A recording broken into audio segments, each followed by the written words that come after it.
네, 여러분 안녕하세요. 모트라인 윤소입니다. 얼마 전에 테슬라 모델 Y 주니퍼를 이제 한국에 와서도 시승을 해보고 시승기를 업로드했습니다. 그리고 시승기 업로드하면서 아직 2025년이 4분의 1밖에 지나지 않은 시점이기는 하지만 모트라인 선정 올해의 차로 선정하는데 전혀 무리가 없겠다라는 판단을 하고 타이틀을 딱 박아서 업로드를 했습니다. 그랬더니 댓글에 가장 많은 좋아요를 받은 댓글이 올해의 차 바뀐다의 한 표. 무려 좋아요를 1000개나 받았어요. 네, 그래서 가장 많은 좋아요를 받은 댓글이 요 댓글인데 요 댓글에 살짝 긁혀서 그리고 또 뭐 추가적으로는 이게 내 뜻이 제대로 전달이 안 됐나라는 생각이 또 좀 들기도 하고 그래서 제가 아직 올해가 4분의 1밖에 지나지 않은 시점에서 왜 벌써 올해의 차를 선정할 수 있었는지 그리고 그게 왜 모델 Y였는지 왜 테슬라였는지 에 대해서 그냥 종합적으로 한번 쭉 다시 한번 설명을 드리면서 모델 Y 주니퍼 리뷰에서 미처 다 상세하게 설명드리지 못했던 포인트들까지도 오늘 좀 설명을 드려보면 유익하지 않을까라는 생각이 들어서 간만에 스튜디오에 앉아서 혼자 카메라를 켰습니다. 시작해볼까요? 일단 테슬라 그리고 모델 Y 주니퍼 얘기를 하기 이전에 잠깐만 좀 말씀을 드리면 나름대로 올해의 차를 2022년부터 뽑기 시작을 했는데 공교롭게도 지금까지 항상 전기차만 뽑아왔더라고요. 그래서 2022년 G80 EV를 선정했었고요. 2023년 그 논란의 ID4 그리고 2023년에 레이 EV, 2024년은 캐스퍼 EV 그리고 2025년은 모델 Y 주니퍼 까지 해서 이렇게 쭉 선정을 해왔는데 이걸 좀 알아주셨으면 좋겠어요. 제가 차를 타고 다니는 이 환경 안에서 충분히 타보고 나서 그 차량을 평가하고 그 차량만 타보고 얘기하는 게 아니라 이 차량을 평가하기 위해서는 상대 평가를 무조건 우리가 할 수밖에 없잖아요. 이 돈이면 우리가 뭘 살 수 있는데 이 돈이면 뭘 살 수 있는데 이게 빠질 수가 없잖아요. 네, 그런데 그런 차원에서 이제 동급 경쟁 모델들 사이에서의 충분한 비교까지 거치고 나서 충분히 다 타보고 나서 이제 드리는 말씀이라는 거를 좀 다시 한번 강조를 드리고 싶고요. 정말로 2025년 이제 남은 한 해 동안 그 어떤 차가 나온다 하더라도 지금 이 결정을 한 것 정도는 후회하지 않고 뒤집지 않아도 될 정도 수준의 상품성을 가진 차량이라고 생각을 했기 때문에 그렇기 때문에 뽑았던 거지. 절대 그냥 그런 댓글도 있더라고. 테슬라에서 돈 받고서는 뭐 올해의 차 우리가 무슨 신문사도 아니고 돈 받고라는 거 아니라는 말씀을 다시 한번 좀 드리면서 이제 하나씩 좀 설명을 드려보는 것으로 하겠습니다. 자, 일단 기본적인 것부터 한번 시작을 할게요. 이 모델 Y 주니퍼가 올해의 차인 이유에 대해서 설명을 드려야 되다 보니까 이 차량이 가지고 있는 장점들부터 먼저 한번 쭉 다시 한번 좀 훑어볼게요. 그런데 일단 첫 번째 여기서 제가 말씀드리고 싶은 거는 단순 모델 Y 주니퍼라는 이 차량이 가지고 있는 상품성 그 외의 것부터 좀 먼저 말씀을 드리고 싶습니다. 바로 이 테슬라라는 브랜드가 지금까지 한국에 구축해 놓은 충전 네트워크, 충전 인프라를 좀 말씀을 드리고 싶어요. 왜냐면 이게 정말 중요하거든요. 자, 전기차 타시는 분들은 뭐 극 공감하실 거라고 생각을 하고 그리고 뭐 전기차를 타지 않으시는 분들은 이제 뭐 그렇구나 정도로 이제 알고 계시면 될 것 같은데 진짜 우리나라 환경부가 지금까지 전기차 뭐 급속 충전기, 완속 충전기 깔겠다고 뻘짓하면서 헛소리 해가면서 말도 안 되는 데다가 세금 써가고 말도 안 되는 회사에다가 보조금 퍼줘가면서 지금까지 구축해놓은 이 전기차 충전 인프라들의 꼬라지를 보고 있자면 정말 화가 치밀어 오릅니다. 일단 가장 큰 문제는 공무원들이 전기차 시스템을 몰라요. 전기차 인프라도 모르고 충전을 어떻게 해야 되는지도 모르고 어떤 충전기가 필요한지도 모르고 어떤 곳에 충전기가 있어야 하는지도 모르고 실제로 충전을 하는 중에 어떤 문제들이 생기며 이 문제들이 생겼을 때 차주들을 어떻게 서포트를 해야 되는지에 대한 감이 전혀 없는 사람들이 모여가지고 보조금을 책정을 하고 회사들한테 보조금을 퍼주다 보니까 아무데나 막 갖다 설치해놓고 관리는 안 되고 속도는 안 나오고 그러다 보니까 요금 체계도 개판이야. 뭐 결제 시스템 당연히 개판이야. 무슨 뭐 카드 뭐 10장 20장 만들어가지고 다녀야 된다는 얘기는 여러분들도 많이 들어보셨죠? 그리고 뭐 내비 보면은 뭐 다 여기 충전 가능하다. 근데 가가지고 보면은 뭐 고장 나 있고 속도가 안 나오고 뭐 꼽았는데 뭐 또 이상해가지고 뭐 코드가 안 뽑히고 AS 전화를 하면은 전화는 안 받고 회사는 망했고 정말 이런 것이 수두룩빽빽하고 이쪽으로 정말 이 천문학적인 세금들이 녹아 나가고 있는데 자, 이 얘기를 갑자기 테슬라 얘기하면서 왜 하냐? 자, 테슬라 같은 경우에는 지금 현재 기준 전국에 166개의 충전 스테이션들을 직접 운영을 하고 있고 그 안에 깔려 있는 충전기는 무려 1125기입니다. 1125기를 직접 운영을 하고 직접 깔아서 관리를 하고 있어요. 무슨 말이냐? 테슬라 타시는 분들은 꼭 테슬라 충전기가 아니더라도 그냥 뭐 환경부가 깔아놓은 많이 고장나는 그 여기저기 널려있는 그 충전기들도 다 사용을 할 수 있으면서도 테슬라가 직접 설치해가지고 관리하고 있는 이 166개의 충전 스테이션에 깔려있는 1125기의 급속 충전기, 완속 충전기들까지 다 사용할 수 있다는 얘긴데 중요한 거는 지금 이 1125기의 충전기는 영화로 비유하자면 약간 300 같은 거예요. 이 1125기는 제가 그냥 체감상으로 환경부가 뻘짓해가지고 깔아놓은 충전기들 한 2만 기 이상의 가치를 한다고 봅니다. 저도 테슬라 오너였던 사람으로서 정말 이 테슬라 공식 차저들은 단 한 번도 고장난 걸 본 적도 없고 급속 충전을 했을 때 아무런 이유도 원인 파악도 안 되는 그런 속도 저하 현상이 나오는 것도 본 적이 없어요. 그러니까 전기차를 안 타시는 분들은 저게 무슨 말인가 하실 수도 있지만 하다못해 현대 이핏 같은 경우만 하더라도 이핏 충전기가 있으면은 거기에 이렇게 6기가 쭉 있잖아요. 그러면은 1번에 갖다 꽂으면은 50kW가 나옵니다. 속도가. 왜 이렇게 안 나오지? 2번에 갖다 꽂으면 갑자기 200이 나옵니다. 그리고 3번에 갖다 꽂으면 또 80이 나옵니다. 그런데 문제는 1번, 2번, 3번의 컨디션에 대한 고지가 없습니다. 설명도 없고 안내도 없고 아무것도 나오지 않습니다. 그냥 랜덤 복불복으로 그날 재수없게 거기에다 꽂았는데 느리면 기다리든가 불편하게 또 빼가지고 옮겨야 되는 거예요. 뭐 뿐만 아니라 테슬라 차저 같은 경우에는 요금도 그냥 플러그인 차지로 충전기 들고 그냥 충전구 가까이 가면은 덮개가 자동으로 열리고 갖다 걸고 그냥 빼면 충전된 요금만큼이 그냥 내 차량에 등록된 그 결제 정보로 그냥 자동으로 청구가 돼서 결제가 되는 굉장히 스마트한 시스템이지만 사실 전기차라면 당연히 다 이렇게 했어야 되는 거 아닌가라는 너무 지극히 정상적인 시스템을 가지고 있죠. 자, 그리고 이 테슬라가 구축해 놓은 이런 충전 인프라 솔직히 한국에서 자기들이 뭘 몇 대를 판다고 여기다가 이 엄청난 돈을 쏟아부으면서 계속 충전 스테이션을 늘려가고 있는 것도 사실 좀 대단하긴 한데 테슬라의 이 충전 인프라는 이 테슬라라는 차량, 이 모델 Y 주니퍼라는 차량을 구매하는 데 있어서 당연히 고려돼야 되고 플러스 알파 점수를 줘야 되는 부분이라고 생각을 합니다. 물론 뭐 이렇게 말씀드리면은 테슬라 차저 같은 경우에는 급속 충전기가 저기 고속도로 휴게소에 없기 때문에 너무 불편해 라고 말씀하시는 분들도 있으실 수 있지만 사실 우리나라에서 대부분의 사람들은 완속 충전기로 충전을 일단 끝내고요. 거기에 추가적으로 테슬라 같은 경우에는 거점별로 도심에 이 슈퍼차저가 굉장히 안정적으로 돌고 있기 때문에 여기서 여기 이동할 때 슈퍼차저로 채우고 이동하고 거기 가서도 슈퍼차저로 채우면 그만이라는 생각이 저는 사실 좀 들더라고요. 그래서 저 모델 3 실제로 소유하고 있을 때도 서울 부산 왕복하는 게 고속도로에서 충전을 하지 않는데도 불편했던 적이 없어요. 그리고 설령 고속도로에서 충전을 해야 될 일이 생긴다 하더라도 뭐 어댑터 꼽아가지고 하면 그만이니까 그거는 전혀 뭐 불편한 포인트는 아니라는 생각이 들고 추가적으로는 테슬라가 고속도로 휴게소에도 이제 슈퍼차저 시스템들을 이제 계속 좀 넓혀나갈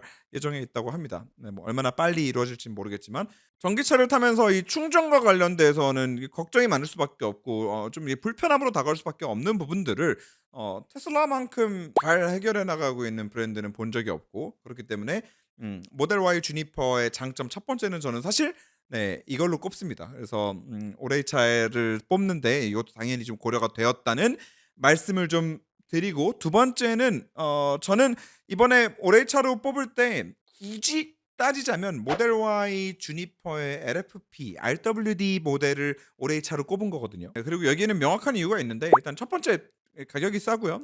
두 번째는 안정성입니다. 자, 일단 여기서 한 가지 확실히 좀 짚고 넘어가야 될 부분은 그러니까 맨날 이 블레이드 셀 하나 갖다 놓고 막 못으로 관통하면서 이거 봐 불 안 나지 이거 맨날 테스트 하잖아요. 그런데 그 실험 영상 자체는 BYD가 원래 좀 그 규모에 안 맞게 좀 짜치는 걸 많이 해요. 근데 그것도 사실 그중 하나인데 LFP도 이 배터리를 끝까지 다 충전해 놓은 상태에서 뚫으면 불 나요. 근데 그거는 이제 배터리의 충전량 자체를 이렇게 많이 올리지 않은 상태에서 뚫어서 불을 안 난다는 거를 보여주는 거기 때문에 거기에 막 너무 꽂히실 필요는 없지만 그렇다 하더라도 중요한 건 LFP 배터리는 확실히 NCM 배터리, 3원계 배터리에 비해서는 화재 시에 열폭주나 처음에 불이 확 붙기 시작하는 그 단계에서 훨씬 더 안정적이라는 거죠. 안정적인 것만큼은 사실이에요. 자, 그리고 이제 거기서 중요한 건 뭐냐?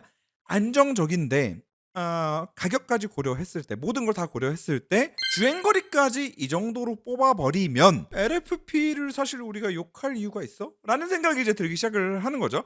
자, 속초TV 테스트는 이제 많이들 알고 계시죠? 창원 기준에서 모든 차들을 GPS 기준으로 110km로 판교에서부터 속초를 왕복을 해서 주행 가는 거리를 테스트를 합니다. 자, 그런데 지금 이번에 나온 주니퍼 말고 이제 바로 전 모델 Y의 LFP RWD 모델을 가지고 속초를 왕복을 했을 때 심지어 원래 속초 TV 할 때는 이제 공조 장치도 다 끄고 해야 맞는 건데 이제 YLFP 할 때는 그날 진짜 너무 더워가지고 어쩔 수 없이 에어컨도 22도로 맞추고 갔어요. 근데 그렇게 했을 때 380km 정도를 주행을 했습니다. 정확하게는 383km를 주행을 했습니다. 고속도로를 GPS 기준 110km로 계속해서 달렸을 때 이 정도를 달렸다는 얘기예요. 자, 그런데 여기서 중요한 거, 이번에 주니퍼가 되면서 뭐가 좋아졌죠? 항력 계수가 좋아졌습니다. 연비가 더 상승했습니다. 자, 그렇다라고 했을 때 경쟁 모델 3원계 배터리를 사용하는 GV70 일렉트리파이드보다 멀리 갑니다. iX3보다 멀리 갑니다. 제네시스 GV60 같은 경우도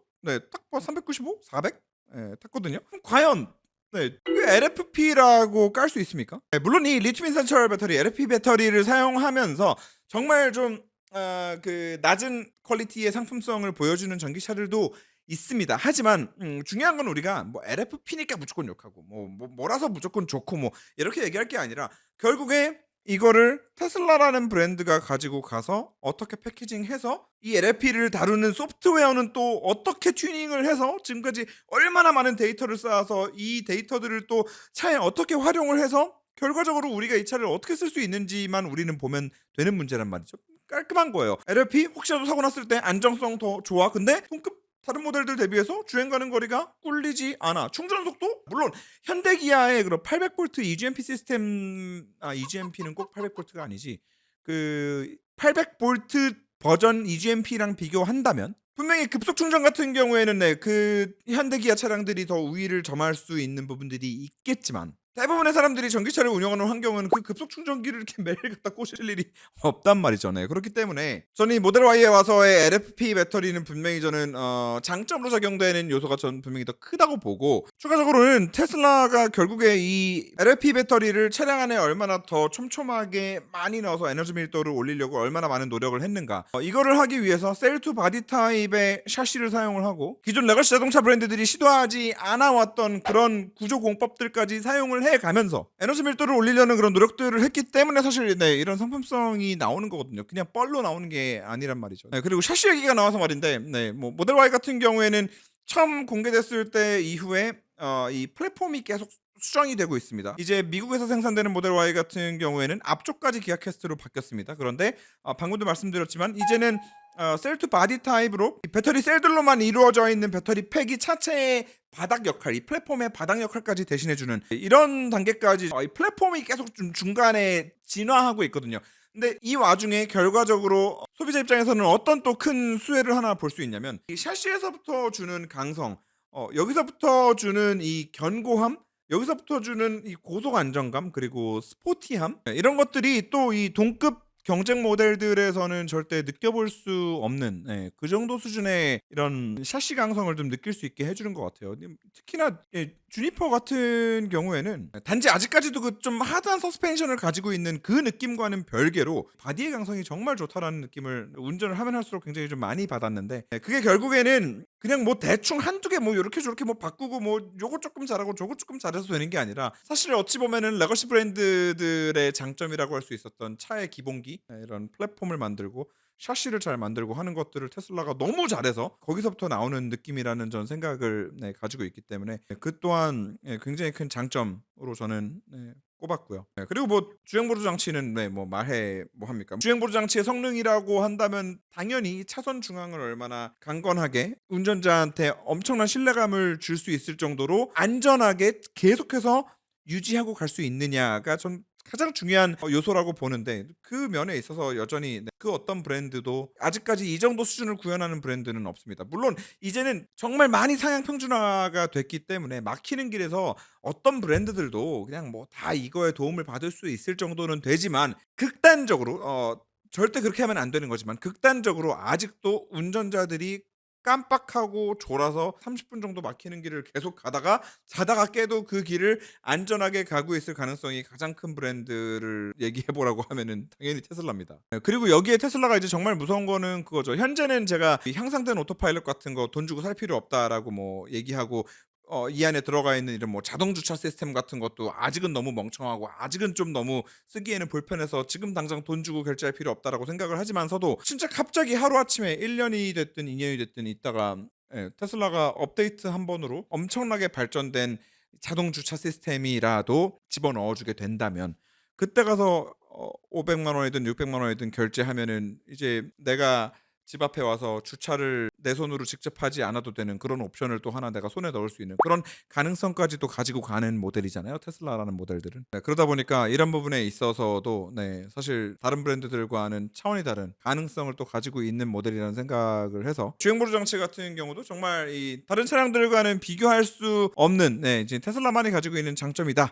라고 말씀을 드릴 수 있는데 여기서 이제 중요한 게 있죠. 테슬라가 가지고 있는 이 많은 장점들을 다 상쇄하고도 남을 정도로 저는 이 테슬라가 모든 운전자들이 원페달 드라이빙만을 하도록 강제하는 네, 결국에 그것 때문에 이 주행 보조 장치를 사용하지 않는 그 모든 영역에 있어서는 승차감을 저해시키면서 운전을 하고 다녀야 될 수밖에 없는데 이 테슬라가 그거를 강제하는 게 저는 너무나도 불만인 사람이었고 그거에 대한 반감이 너무나 크고 네, 그것 때문에 차량의 상품성을 깎아먹는 요소가 저는 너무 크다고 봤던 사람이기 때문에 그래서 지금까지는 단 한 번도 네, 테슬라 뭐 모델 3 하이랜드 같은 경우도 그렇게 승차감 좋아지고 다 너무 좋다고 아무리 그 난리를 쳐도 올해의 차 에이 안돼 원페달 나는 용납이 안돼 그렇기 때문에 항상 테슬라는 제외였던 거거든요. 근데 이제 뭐 지난 이제 리뷰에서도 요게 이제 본론이었지만 테슬라가 드디어 이제 전자식 브레이크를 사용을 하기 시작을 하면서 브레이크 바이 와이어 시스템을 도입을 하게 되면서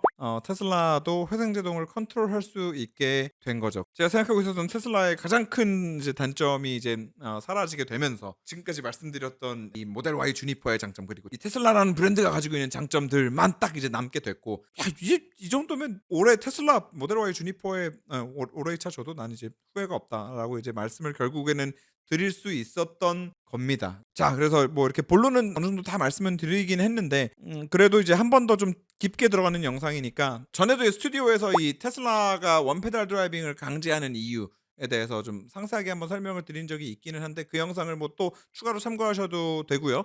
근데 이 영상에서도 좀 또 다른 버전으로 한 번 더 좀 설명을 드리면 자, 전기차들 중에서도 가장 최첨단을 달리고 있는 테슬라가 사실은 지금까지 모든 전기차 브랜드들 중에서 유일하게 전자식 브레이크 이제 브레이크 바이 와이어 시스템을 사용하지 않고 있었습니다. 그리고 그 이유는 솔직히 저는 그냥 이제 원가 절감 때문이었다라고 생각을 해요. 그리고 전기차에 있어서 브레이크 바이 와이어 시스템이 왜 반드시 필요한가에 대해서 좀 이제 설명을 좀 드려보면 요거는 이제 아우디의 자료인데요. 아우디가 항상 이런 자료를 제일 잘 만들어줘서 자 여기 잘 보시면 브레이크 페달을 사람이 밟습니다. 브레이크 페달을 밟으면 원래 우리가 고전적으로 사용하는 브레이크 페달 같은 경우에는 이렇게 페달을 발로 쭉 밟으면 그냥 쭉 압력이 밀려가지고 브레이크 패드를 그냥 그대로 직결로 이렇게 밀게 되어 있는 구조예요. 우리가 물리적인 마찰력을 일으켜가지고 차를 세우게 되잖아요. 그리고 브레이크 시스템 같은 경우에는 어떤 상황에서든 사람이 발로 밀었을 때 저기까지 직결로 기계적으로 연결이 되어 있어야만 어떤 상황에서든 가장 안전할 수 있고 차를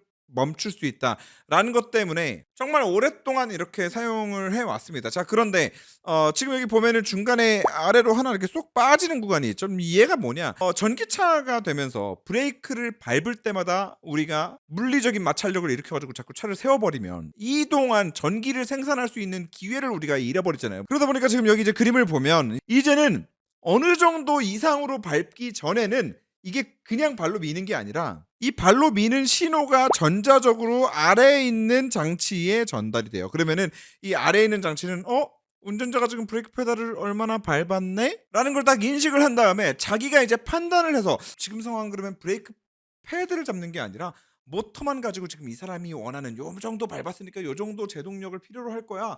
그럼 내가 모터로 이 비슷한 제동력을 만들어줘야겠다라고 이제 컴퓨터가 판단을 해서 사람이 요만큼을 밟았을 때 모터 80에 패드 20을 쓸 수도 있고 뭐 모터 100만 쓸 수도 있고 뭐 혹은 지금 모터는 상황이 안 좋아. 모터로 지금 못해. 그럴 때는 그냥 패드 100%로. 결국에 전기차들은 이런 시스템을 가지고 있어야만 운전자가 브레이크 페달을 밟았을 때 이거를 여기서 최대한의 에너지를 좀 회수해서 이제 효율을 높일 수 있었던 거죠. 자 그런데 테슬라 같은 경우에는 일론 머스크는 굉장히 심플한 생각을 했던 거예요. 아니 뭐하러 이 아래 뭐 전자신호를 받아가지고 뭘 또 모터로 뭐 밀어주고 뭐 혼합을 하고 나발을 하고 야 이러면은 비싸잖아. 이 장비는 비싸니까 애초에 운전자가 브레이크 페달을 밟을 일이 없게 만들면 되잖아. 악셀 페달만 가지고 이거를 악셀을 떼는 순간 자동적으로 모터가 회생제동을 그냥 언제나 걸어버리면 사람들이 80km로 가고 싶으면 80만큼 각도를 유지하고 있겠지. 하지만 물론 일론 머스크한테는 핑계거리는 있었을 거라고 봐요. 뭐 우리는 그리고 대부분의 상황에서 저기 주행보조 장치가 운전하잖아. 그러면은 뭐 앞뒤로 뭐 꿀렁거리는 거 신경 안 쓸 거야. 뭐 아마 그렇게 생각을 하지 않았을까 싶어요.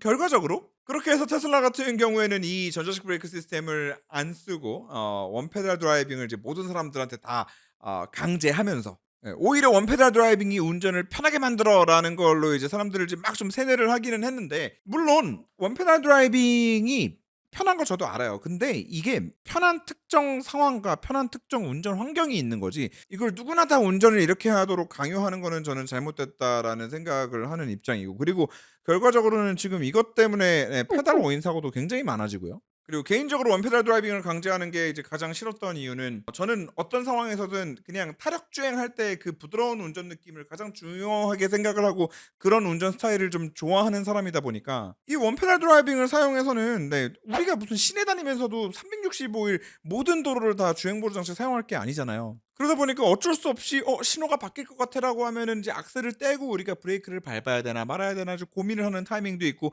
그런 상황에 차는 그냥 부드럽게 가면 되는 건데, 그런 모든 상황에 악셀을 뗄 때마다 꿀렁꿀렁꿀렁거리니까 이거 뭐 이게 차냐라는 얘기밖에 사실 저는 할 말이 좀 없었는데, 어쨌거나 중요한 건 결과적으로 테슬라도 이 시스템을 이제 도입을 했다. 그래서 이제 제가 원래 알고 있었던 또 생각하고 있었던 테슬라의 장점들, 또 이 모델 Y가 가지고 있었던 장점들까지 또 버무려서 이제는 이거는 뭐 진작에 줬어도 이상하지 않을 차였는데 이 원페달 드라이빙 때문에 막혀 있었던 거니까 이제는 올해 선정해도 후회 없다 라는 제 생각을 했던 건데, 물론 이 모델 Y 주니퍼가 가지고 있는 단점도 있다고 생각을 합니다.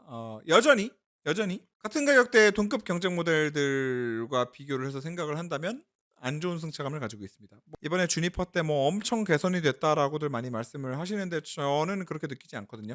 마지막 버전 모델 Y LFP RWD 모델과 저는 큰 차이를 모르겠습니다.